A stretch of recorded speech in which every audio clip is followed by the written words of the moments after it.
ሁለቱም ልጠራኝ ትችላለህ። ምን ፈልገሽ? አደይና ለሊ ዴቭን ወደ ራሳቸው እየሳቡት ነው። ልካችሁን አውቃችሁ ከኔ ጋር ባትፎካከሩ ነው የሚሻላችሁ። አሁን እኮ አንቺ ስለ አደይ ምንም የሚመለከትሽ ነገር የለም ፍቅር። እንዴት እንደማይመለከተኝ አሳያችኋለሁ። አሁን ግን ለጊዜው የምላችሁን ነገር ብታስቡበት ነው የሚሻለው። ፍቅር ዝም ብለሽ አትንጨርጨሪ። አደይን ከዛ ቤት ያስወጣሻት ከዴቭ ጋር ለመለየት አስበሽ ከሆነ ተሳስተሻል። አደይና ዴቭ መቼም ቢሆን አይለያዩ። እንዲሁም መንገድ ነው የከፈትሽላት። እንደፈለገሽ ጊዜ እንዲኖራት ነው ያደረግሽው። አንቺ ስላልፈለሽ የእነሱ ፍቅር ይቀራል ማለት አይደለም። እንዲሁም አደይና ዴቭ መቼም ቢሆን አይለያዩም። እሺ እንዲሁም ከቻልሽ ጊዜ ሳይረፍድብሽ እኩያሽን ብትፈልጊ ነው የሚሻለው። ሰምተሻላ? ፍቅር ተብዬዋ ዴቭ አደይን አያገባትም። እናቱም እማዬም አትፈልጋትም። እሷ ለቤተሰባችን ክብር አትመጥንም። መለያየታቸው ላይ ቀር ነገር አጉል ተስፋ አታድርግ፣ ንገሪያት። አንቺ ራስሽ ተስፋ አታድርጊ። ዴቭ አደይ ነው። እኔ ስላልኩ አንቺ ስላልሽ ወይም ደግሞ ዴቭና አደይ አንድ ላይ ለመሆን ስለፈለጉ አይደለም። በቃ ይህ ፈጣሪ ያለው ነገር ነው።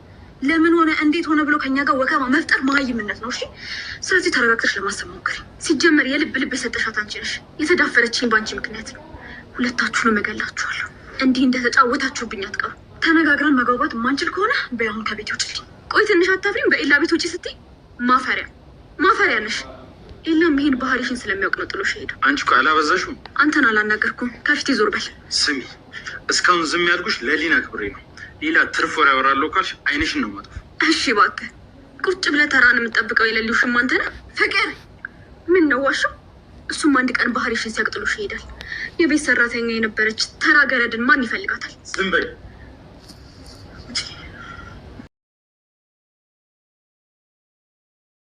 አሹ እንግዲህ በስተመጨረሻም የፍቅር እናትን አናቷን ብሎ በዱላ ጥሏታል ማለት ነው። አሹ ማነው የመታው የሚለውን በሩን ከፍቶ ማነው ያባረራችሁ ቲናና ፍቅርን መጠየቅ ሲገባው እንደ ፍቅር ፎክሮ በሩን ከፍቶ በጣም ፎክሮ በሩን ከፍቶ እንግዲህ የፍቅር እናትን የቤቱን ባለቤት ተመልሳ ያስገባችውንና ይቅር ያለችውን የፍቅር እናትን በዱላ ጭንቅላቷን ብሎ አናቷን ማለቱ ትንሽ አስደንግጦናል። ትንሽም ፈታ አድርጎናል። ምንድነው ፈታ ያረገን እንግዲህ አሹ ምንድነው የሚያስቸኩለው ነው? ምንድነው የሚያጣድፈው? ቲናና ፍቅር ስለተጣሉ ብቻ ተጣድፎ የሆነ ውሳኔ ከመወሰን በሩን ከፍቶ ማን ነው ያስፈራራችሁ? ማንን ፈርታችሁ ነው እዚህ የመጣችሁት? በማለት ጠላ ረጋ ብሎ መጠየቅ ሲገባው እንግዲህ ሮማን እያለ ሮማንን እንደሚያወራት ለምን አይረጋጋም ነው እንግዲህ። ሰው መጣ ሲባል ፎክሮ ያገኘውን ሁሉ ማን እንደሆነ ሳያጣራ የገጠር ሰውን ዝም ብሎ የፍቅር እናትን እንግዲህ ባለቤቷን አናቷን ብሎ ጥሏታል። እንግዲህ ምንድን ነው ያደረገችው? አሹ ጥፋተኛ እንዳልሆነ ስላወቀች ጥፋተኝነት ስለሌለበት ስለበደለችው ከዛ ቤት ስላባረረችው ከስራውም ስላስተጓጎለችው አሹ እንግዲህ ከሮማን ጋር ስታገኘው አሹ ጥፋት የለብህም፣ እኔ ነኝ ጥፋተኛ፣ እኔ ይቅር በለኝ፣ አደይ ይሄን አላረገችውም፣ ቤዛ ናት ያረገችው፣ አሁን ስለደረስኩበት አሹ ተመልሰክ ቤት ብትገባ ደስ ይለኛል፣ ስራክንም ብትጀምር ደስ ይለኛል፣ ግን ይቅርታ አርግልኝ ብላው እንግዲህ የፍቅር እናት ይቅርታ አርግልኝ ብላው አሹንም መልሰዋለች። አሹም ደግሞ በደስታ ይሄን ነገር ቤዛ እንደሆነች ማወቋ የፍቅር እናት ይህንን ያረገችው ቤዛ እንደሆነች ማወቋ በጣም ደስ ብሎት ተመልሶ እንግዲህ ወደ ቤቱ ገብቷል። አሹ እዛ ቤት ሲገባ ደስ ያላት ማናት? ሩታ ናት። ሩታ ደግሞ ከአሹ ጋር የምታሳልፈው በጣም ብዙ ጊዜ ነው እና እዛ ቤት ውስጥ ለምሳሌ ሩታ እንደምናየት ከሆነ ከፍቅርና ከቲና ወይም ደግሞ እዛ ቤት ካሉ ሴቶች ከምትውላቸው ውሎች ይልቅ ከአሹ ጋር የምትውላቸው ውሎች በጣም ረጅምና ከፍተኛ ነው። ስለዚህ በዚህ ታይም የአሹ መራቅ ደብሯት ነበር። ግን አሹ ከተመለሰላት በኋላ ሩታ በጣም ደስ ብሏታል። ለምንድን ነው የተመቻት? በጣም ደስ ያላት ለምንድን ነው? ሩታ ከአሹ ጋር እንደ ድሮ ቀልዶንም እንደ ድሮ አብራ የሆነች እየተሳሳቀች ትሳሳቃለችም። ቤት ውስጥ እንደፈለጉ ይሆናሉ ማለት ነው። ስለዚህ ያ ነገር ስለተመለሰላት በጣም ደስ ብሏታል። ስለዚህ አሁን ላይ እንግዲህ የፍቅር እናት አናቷን ብሎ ተርትሯታል። እንግዲህ ፍቅር ታብዳለች። እናቷ መሆኗን ስታቅ ፍቅርና ቲና እንደሚያብዱ ነው። እሷን ነው እንደ ጭንቅላቷን የመታካት ብለው እንደሚቀየሩበት ግልጽ ነው ማለት ነው። ሌላ ሰው ነው ብለው አያስቡም። ግን የፍቅር እናት ማንን አይቶ ነው እንደዛ የተንበጫበጩት? ቴና ቴረር ውስጥ ገብታለች። ማንን አፈራችሁ?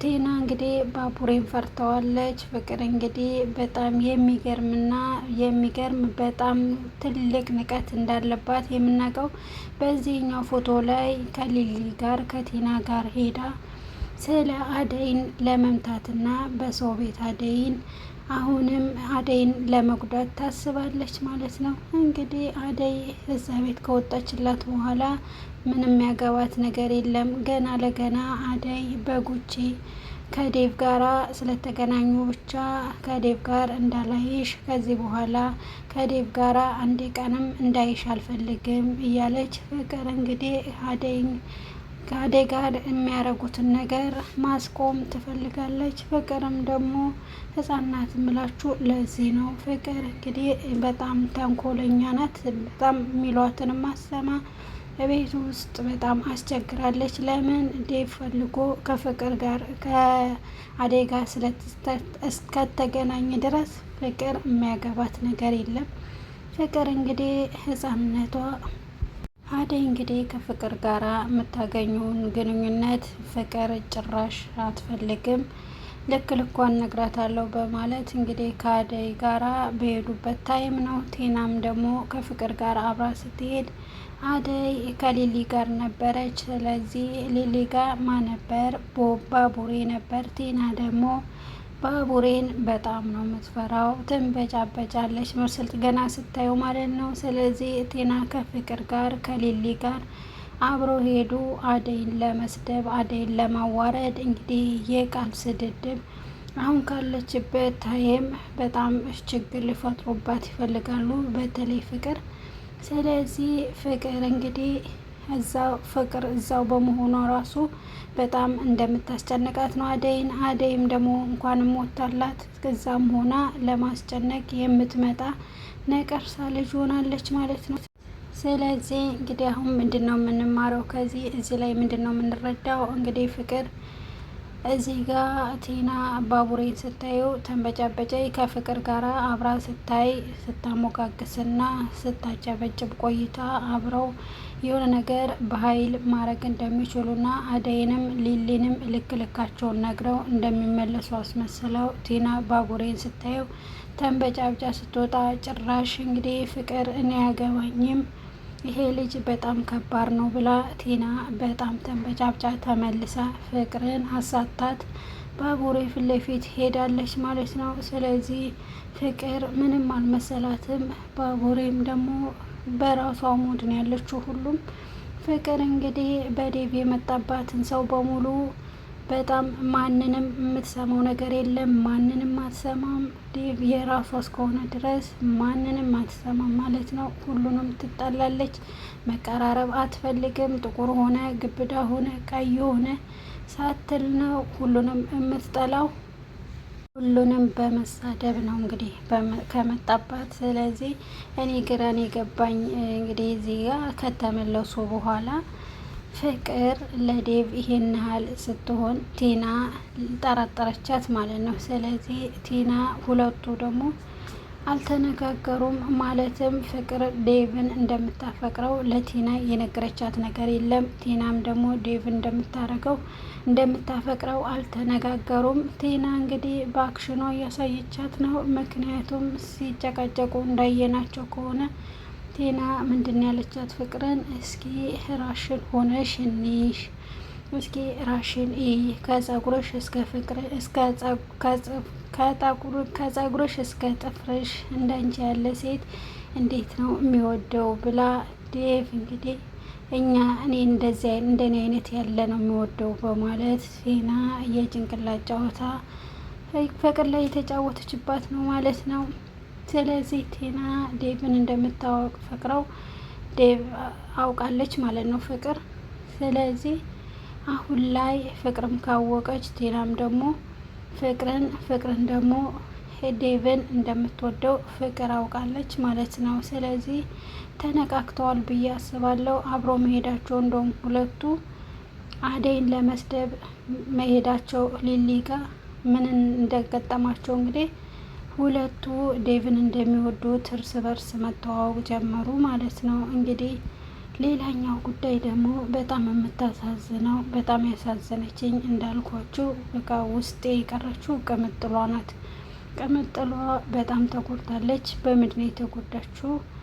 ቅምጥሏ እንግዲህ የተጎዳችው ኪንጎን እስከዛሬ ድረስ ስታፈቅረው አንድ ታይም እንኳን ለሷ ስሜት አለመኖሩን ይበልጥ ልቧን ቋቁስሎታል፣ ልቧን አድምቶታል። ለምን ቅምጥል የምታስበው ኪንጎ ምናልባት በልቦ ውስጥ የሆነ ቦታ ይኖረዋል ብላ ታስብ ነበር እና አንድ ላይ ብዙ ነገር ስለሚያሳልፉ እንደዛ ነበር ሀሳቧ። አደይም ደግሞ አሁን ላይ ከዴቭ ጋራ እንግዲህ አደይ ግንኙነትም ጀምራ ከዴቭ ጋራ እየኖረች ማለትም ዴቭ አፍቅሯት ለዴቭ ፍቅሯን ሰጥታ ተቀብለው ፍቅሯን ከዴቭ ጋር አሁን ጥሩ የፍቅር ግንኙነት እየኖረች ኪንጎ አደይን ሲያገኛት ልክ እንደ አዲስ አሁንም አደይን በዚህ በፍቅር ጉዳይ ብዙ ነገር ተነጋግረው ተመልሶ በፍቅር ጉዳይ ሲያወራትና ለእሷ ስሜት እንዳለው ኪንጎ ለአደይ ሲነግራት ቅምጥሏ ደግሞ ስትሰማ የሌለ ልቧ ተጎድቷል ማለት ነው። ምክንያቱም እንደ ኪንጎ ፋራ ነው እንዴ ነው ያለችው። ምክንያቱም በቃ አደይ አትፈልገውም። ለምንድን ነው እንደዚህ ልጥፍ የሚለው? እኔ እንደዚህ ይናሃል ከራሴ በላይ የወደድኩት እንዴት እኔ ሊረዳኝ አልቻለም በሚለው በቃ የሌለ ደብሯታል ማለት ነው። ስለዚህ ቅምጥሏ በቃ ወስናለች። ከዚህ በኋላ አንተን ማየት አልፈልግም፣ እስከ ዛሬም ድረስ ለነበረን ነገር በቃ እያለችው። ኪንጎ ግን ቅምጥሏ ብትሄድ ምናምን ምንድን ነው ችግሩ? ቆይ ቅምጥሏን ስለሚወዳት ነው ወይስ እንዴት ነው? ሲመስለኝ አደለም ቅምጥሏን በጓደኝነት አብረው ስለሚያሳልፉ ቅምጥሏን ማስቀየም ስለማይፈልግ ይመስለኛል። ስለዚህ ቅምጥሏ ጋር ሄዶ በር አንኳኩቶ ዳይመንድ ጓደኛውን ከኪንጎ ጋር ያለሽን ግንኙነት በቃ ቀጥይ አላት። እኔ ግራ የገባኝ ነገር የቅምጥሏ ነገር የቅምጥሏና የኪንጎ ነገር ነው። ቅምጥሏ አልፈልግሽም አላት። ቅምጥሏ ደግሞ አፈቅር ካለው አለችው። እስኪ እናንተ በዚህ ጉዳይ ላይ ሀሳብ አስተያየት ስጡ ማለት ነው። ቅምጥሏ አሁን ላይ ምን ማድረግ ነው ያለባት? በቃ ኪንጎን ትቶ ነው የምለው። እናንተ ምን ትላላችሁ? በቃ በጓደኛም አይቀጥሉ ነው የምለው። ለምን መሰላችሁ? በቃ ቅምጥሏ አፍቅራው በጓደኛ ስለማትቀጥል የሆነ ችግር ከሚፈጠርባቸው በቃ የሆነ ነገር ቢራራቁ ይሻላል ብዬ አስባለሁ። እሱም እሷን መራራቅ አይፈልግም፣ በጓደኝነቱን ይፈልገዋል፣ ግን በፍቅር መልኩ እንዲቀጥሉ አይፈልጉም። ቅምጥሏ ደግሞ አብረው ሲሆኑ በፍቅር እንዲቀጥሉ ነው የምትፈልገው። ስለዚህ የሁለቱ ሀሳብ የተለያየ ስለሆነ ሁለቱም ሀሳባቸውን ማሳካት መቀጠል ስለማይፈልጉ ቢራራቁ አሪፍ ነው ብዬ አስባለሁ። እስኪ እናንተ ሀሳብ አስተያየት ስጡ ማለት ነው። ኮመንት ላይ አርጉልኝ፣ በኮመንት ጻፉልኝ፣ አነባለሁ። ሌላኛው እንግዲህ የዳይመንድ ጉዳይ ነው። ዳይመንድ እንግዲህ ሮማን ይላል። አሁንም ሮማን ዳይመንድ ስታየው የሆነች በቃ ደስ ነው የሚላት። ዳይመንድ ደግሞ እሷን ለማጽናናት ይሞክራል። ዳይመንድ ደግሞ በቃ ስሜት ስላለው ፍቅርን እንደሚያፈቅራት ምናምን እንግዲህ ሮማንም እሱን አስፍቅረው አብሮ ቢኖሩ በጣም ነው ደስ የሚለው። ብታፈቅረው ደስ ነው የሚለው። ግን ሮማን ችግሩ ምንድን ነው? ዳይመንድ ሮማንን አታፈቅረውም ማለት ነው። ሮማን ደግሞ ዳይመንድን ያላፈቀረችው ለመሰላችሁ? ምክንያቱም ከሴት ጋር ብዙ ጊዜ ስለማይኖር ነው እንጂ ዳይመንድ አሁን እንደ አሹ አንድ ሴት አስቀምጦ ቢላላጥባት ሮማን ስትመጣ ከሴት ጋር ስታየው ፎንቃ ሊይዝለት ይችላል ብዬ አስባለሁ። ሮማን ደግሞ በአሁኑ ሰዓት ስሜት እንዳላት ከሊሊ ጋር አውርታለች። አሹም ደግሞ ከሩታ ጋር በምታየው ታይም ላይ ቅር ይላታል። የሆነ አክት ሲያሳዩ ሲሳሳቁ ምናምን ይደብራታል ብዬ አስባለሁ። ምክንያቱም አሹን ደግሞ በወንድ ወንድሜ ነው ማይክ ብለዋለች። እንደምታፈቅረው አልነገረችውም። አሹም ደግሞ ቁርጡን አውቆ ፍቅሩን አልቀጠለም ማለት ነው። ግን ዳይመንድም ደግሞ ያሳዝነኛል፣ ይወዳታል። በቃ ሮማንም ደግሞ ዳይመንድን ጣል ጣል የምታደርገው በፍቅር ጉዳይ